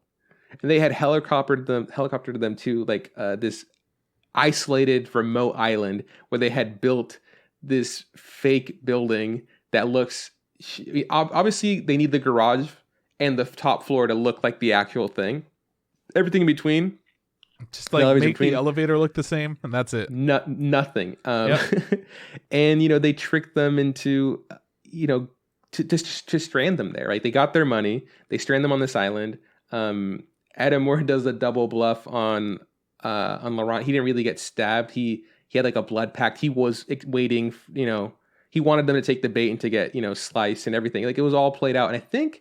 For a second I was like, oh man, maybe like killing him in my head was like, that's going to hurt the boss even more. Cause she like has ended up really caring for him. Yeah. And I was like, oh, like maybe that's what they're playing at. Cause I wasn't sure. It was like, oh no. He just wanted to pull one over on the fucking blonde asshole. Cause he fucking loses his shit. He's like this maniacal laugh. He's like, I got you. I fucking got you. It's like, you thought you got me, but I got you. It was like, oh my God. Everybody's like super mad at Edamura. I was just like, yeah, I'd be fucking mad at him too. He ruined everything, but he didn't. he did ruin everything, but he had a plan the whole time. And Yeah. I love that the other people were able to like pick up on what his plan was. Like, oh, okay, cool. You just gotta fuck. It's like improv, yes, and right. They gotta fucking roll with it. And I was like, Dad's just like, nice. Blood pack. yeah. He's just like, he's like, I'm really glad I just got the blood pack. He's like, I was pretty close. I'm like, I could have fucking killed you, like, because they didn't have time to replace the blade, like with the fake one. They're like, it's a real blade. Let's fucking go. Like, it's a real blade. That's what we got. Sorry. Yeah. And when Laurent stabbed the guy with the poison ring, he had switched the tip of the poison with just like a sleeping serum that they had instead. Every bit of he wanted planned. I think he wanted more or less to just scare him, because like their rule is that they don't kill people, and they're like pretty adamant about that, which I guess makes sense. It was brought up during this season a lot more. Just like, we do not kill people, man. We don't do that. And even like in the past, that was a big theme of theirs, where Laurent was more like morally gray than the other people. Yeah, he was kind of ambiguous. Shadier, yeah. But then he gets in on the heists and he starts understanding, like, yep, we do not kill people. That's Dorothy's rule, and we go by it. They also kept bringing up like I guess this credo that they had, that being like, we're not friends. Yeah, we're not associates. It's every man for themselves. And they said it a lot in this last like 9 episodes, and I was getting really sick of it, because I was like, what the fuck does this mean? Obviously, you guys are friends. You guys are almost like a family, and it was like, really upsetting me. And the fact that Edamura like calls him out and is like, this fucking shit is bullshit. Like, it's like, you guys keep saying we're not friends and families, but we're over here fucking, avenging the death of a person that I don't even fucking know, kind of thing. I was like, oh man, Edamura, you've been through so much shit. I am so sorry. And that's the thing with this is like, was it really necessary to pretend like his like best friends just got killed in front of him? It was his fault. Then he finds out his dad is the shittiest person he's ever met, and he kills his dad. Like, all of this stuff, I'm like, was that necessary? Did we need that for him? I know that it's. I know how you and I feel about it, because we know that it's not necessary. Fucking fill him in. But knowing that character, there's like, no, we have to not tell him. Right, but the fact that everybody is on board for that, like even Dad is like, yeah, we'll traumatize him, sure, but I'm going to show up to his house a few months later after he's already trafficked some children. His dad is essentially just like, yeah, I know how I raised my son. I raised him to be a good person, so we can fucking use the shit out of him. He'll do the right thing every time, because he's such a dumb bitch. Like, here we go. Fuck you, Dad. Yeah, it was fucking shitty. Okay, so then, since the first half of that episode, I think a little half of that episode is explaining the actual heist. The last half is kind of an epilogue, and we all get like a kind of like a bow on where everybody's at, after this last heist. I do like that Edamura, he's again at that point where like, I'm retiring, I'm done with this, I don't want to do this anymore. He's like, I'm gonna maybe start like a cafe. He's got really into coffee, which is, I don't know, that's fine. Thing, whatever. Yeah, I was like, if that's what you need to do. But I do like that he's just like, he's also not completely forgiven his father. He's like at that point where it's like, fuck you. You're my dad. I'm upset. I do know that you, like, I understand that you made mom not tell us about, because the mom knew about, everything the whole time. While she was dying, she still kept the secret. Yeah. So he's like, so I do think it's good that he hasn't fully forgiven his father. I think it's great that he's like at that point where like, all right, I'm willing to like deal with you, and like maybe we can start a relationship, but I'm not at that point where like, okay, cool, everything's forgiven, we did the heist, now we're best friends. I think that's realistic. Like, realistically, things don't sometimes get cleaned up so easily, like, like that. Let's see who else. I think Laurent, it wasn't really clear, but I think it's implied that he's casing out he's gonna con someone else, and he's gonna con whoever the new president of the United States is, who in the show kind of looks like Richard Nixon a little bit. Like, I was really worried when they started talking about the president, because like they're like, oh, the new elect for the president's kind of a toughie or whatever, and I was like, oh no, are they gonna show like Trump or something, and like, are they gonna fucking shit on us and bash us? But they didn't. It was somebody else. And I thought maybe it was someone we were supposed to recognize from the earlier episodes, but I don't think he is. I think it's just like a new person. Kind of maybe leaving the door open for its third season, which we can also talk about, in a bit. Let's see what else happens. Well, I mean, there was my favorite sequence of the entire show. And right. What was your favorite sequence of the entire show? Man, dude, it was when they were revealing like all of the background of what was going on during the heist, like all the fuck ups and whatnot. You know, we had them like doing the final touches and painting the place like right before they came in. And then everyone's like, all right, cool, let's go take the elevator. And they're like, oh shit, wait, they parked in the garage? They didn't use the helipad? All right, everybody's got to get the fuck out. And they all like started scrambling. And then we're seeing just every single piece of this fall into place. While they were all in the room shooting their guns, losing their fucking minds, I had so much fun with that short couple of seconds, because they were all just losing their fucking minds, shooting the guns, and there was one person who was just smashing the gun like onto the ground. I'm like, what the fuck is going on? Good. This is awesome.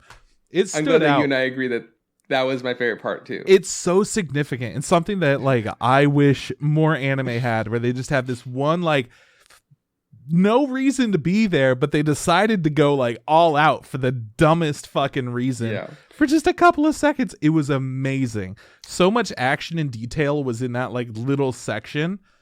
Oh fuck, it was so good. Like when I look at that, I think that is peak anime. That's where they've like had so much setup and whatnot, and they've had like everything planned out, and then they show us one of the dumbest things, and it lands perfectly, and it makes sense for the scene too, to where like you see it and you're like, this is incredible, like it's all so well planned. And then you forget that there was that moment where they were all just shooting up everything, and of course you're just shooting guns, having fun, and you're like, we fucking nailed the heist, you guys, and they're all like celebrating during it. Essentially, it was awesome. I also really like that bit where like it's just, there's so much hecticness going on, and then we see the levity of them, like they're just shooting guns in the air and going fucking nuts. I was like, oh my god, those bullets could really hurt people, you know. But I was like, it was just a really funny sequence. I got a really good kick out of that too. I'm glad laughed that's so hard. I was like, this is insane. The scene that you and I really enjoyed. That was a great scene. Okay, cool. So Abigail, we'll go see what people doing. So Abigail seems to be just being in the United States. We also get to see that I didn't know where Abigail was from. Turns out she's just American.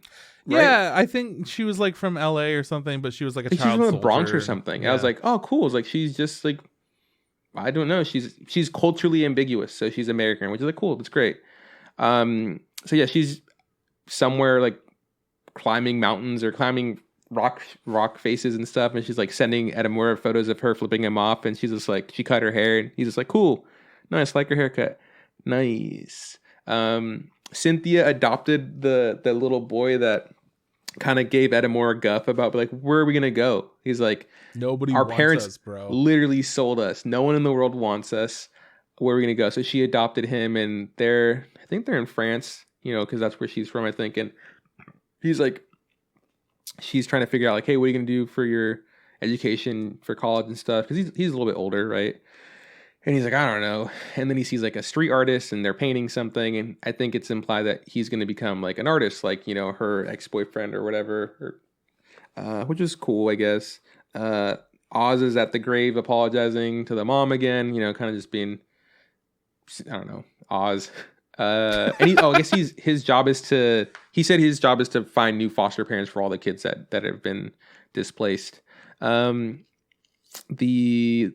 The Korean girl, what's her name? Something Kim, you said, right? Yeah, it was Shiwon Kim. Her and what's the name? And then the older guy Kudo. Yeah, they're having like Korean food in Korea and Seoul, and they're just like inviting Oz to come over. He's like, fuck you guys. And he's like crying about losing custody of his daughter.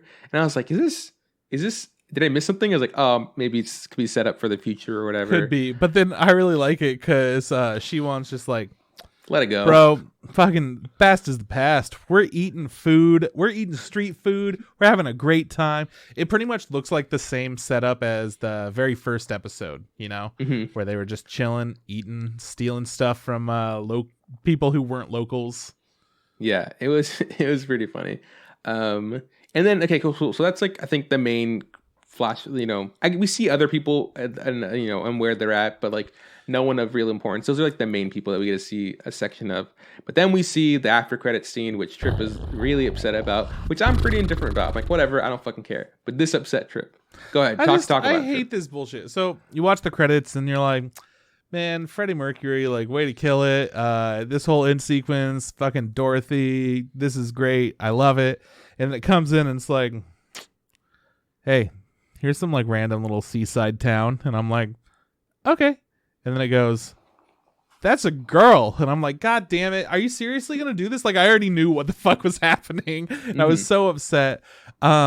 Essentially, they just show that Dorothy's still alive. She's totally fine. She's with some like family, some like randos that took her in. Pretty much is the way it seemed. It's a plot that she wakes up in like the Philippines with amnesia or something like that, because she's like, well, she's starting to remember stuff. That's cool.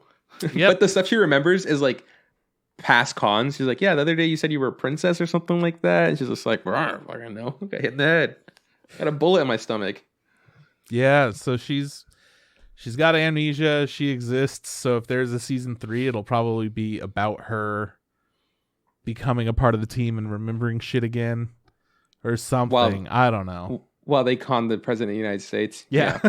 Should be good. But I was so upset because I'm like, just let characters die. Like the show makes it so everything is planned so meticulously. And I would have liked it if it was like, yeah, because we lost Dorothy, so now we have to be even more meticulous about that shit. So when Edamura pulls one over on us and like changes stuff, we all panic because we're like, so many people can die now.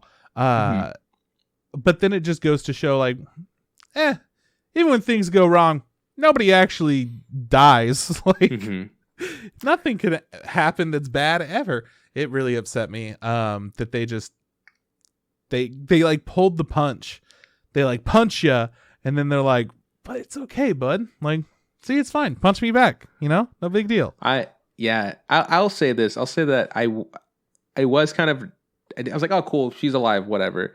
I do agree. I wish they were more willing to kill people, just because the entire show has led me to believe people don't die. Like, you know, like, in the first episode or the first case, you know, fucking Abigail and Laurent both get shot, and we're like, oh my God, they're dead. That's crazy. This is the first case. And then we find out, okay, people they're really good at faking deaths.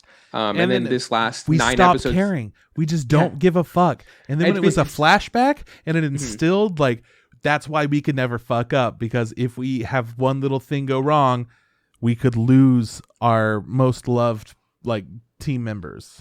I liked, so I say yes. So I agree. So yes, I'm not a huge fan that she's still alive.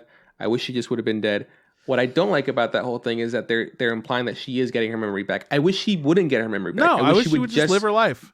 Yeah, just she was alive, had amnesia, and that's it. She's living a life as like the adopted daughter of some fishermen, and that's just kind of it. It is very, I don't know what's the word. Convenient?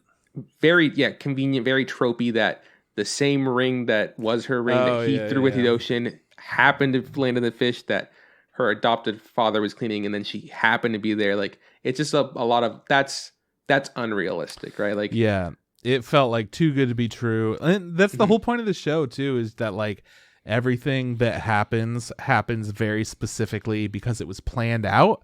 So for it to be like, how about just fate for this one? It was like, what? No, fuck you. That's against the entire show. That goes against every fucking thing that I've watched in my personal opinion. Yeah. If other people really like this, like, very cool, because I understand why they would put it there and why they would like it, but I'm personally like, I feel like that kind of weakens some of the prime elements of the storytelling throughout the entire show. It does weaken the scene where, like, you know, he comes to the room and he's just like, where are you? Where is she? And she's not there or whatever. It's like that kind of, and that he still sees her, whatever. Yeah, like, she that's peeks above him. Yeah, I was like, oh, it's so creepy. He's like, oh, you're not even gonna stay for your drink. Like, so this is something that reoccurs. He like imagines her, so it's like a really sad, somber situation. Yeah, that they just completely say fuck it to. And if I had my druthers, she would still be alive, but never gets back with, you know, doesn't remember everything, stays where she is, done. That would have been great. I would have been fine with that. I'm okay with that, and I hope that's what it is. Realistically, they're probably gonna end up somehow together, like you said, just because that's fucking TV, right? I don't know, man. That's it. That was a great Pretender season 2, fucking case 4. part 2 of season 1, whatever you want to call it. Absolutely loved it. It was so good. This is one of those shows that I think if you have Netflix, there's zero reason for you to avoid watching this. They did good in so many different ways, from like the way that the intro music plays whenever like crazy high stuff's happening, and then you're just like back into it. Ba-da-ba-da, ba-da-ba-da. And you're just like, yeah. Okay, we're pulling one over. Let's do this. It was such a fun show, and this second season, I think it was the strongest season, but it's because it pulls from all 3 of the other ones, and it really like improves upon what it was. It's so good. It's just like the natural cultivation of where the story should go, and it's so convoluted, just like all the other cases that they do. But this one feels like they put a lot more heart into the stories. Because I mean, yeah, they were waiting for this point to do that. Yeah. It's not like they couldn't do it before. It's that they're much more important if we get to this point where we're at in the show.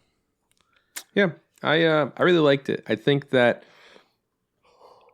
did I like this half more than the last half? I don't know. I think I liked them the same, but I liked both of them a lot. Like, this is a great show. This is absolutely a show that everybody should be watching. Whether you're into anime or not into anime, I think it's accessible for people who really aren't into anime. It has like some very minor, like, all right, well, this little is an tropes. anime, like kind of whatever. But yeah, man, it's a good time. It's a lot of fun. It's something to recommend to people that don't normally watch anime. Yeah, and it looks great. Like, the animation's fucking solid. The background art's great. Music's great. All of it's fucking bulletproof. It's a great show. It is. Not much more to say. It's fantastic. No, that's all there is to it. Fucking don't add us if you fucking hated this show. We didn't give a shit. We liked it a lot. Thank you guys for listening. Yeah.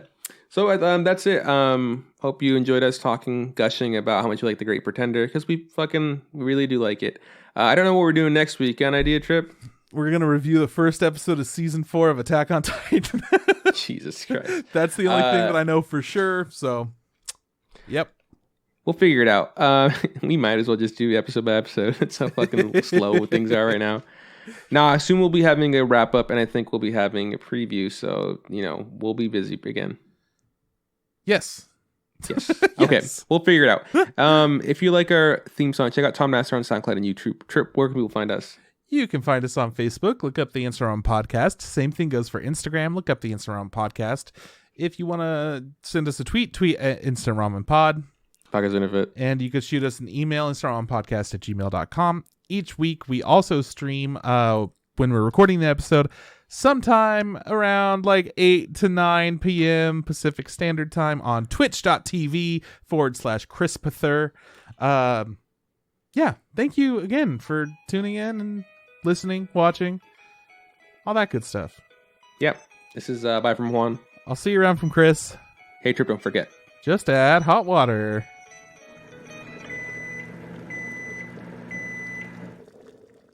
It was a heist the whole time.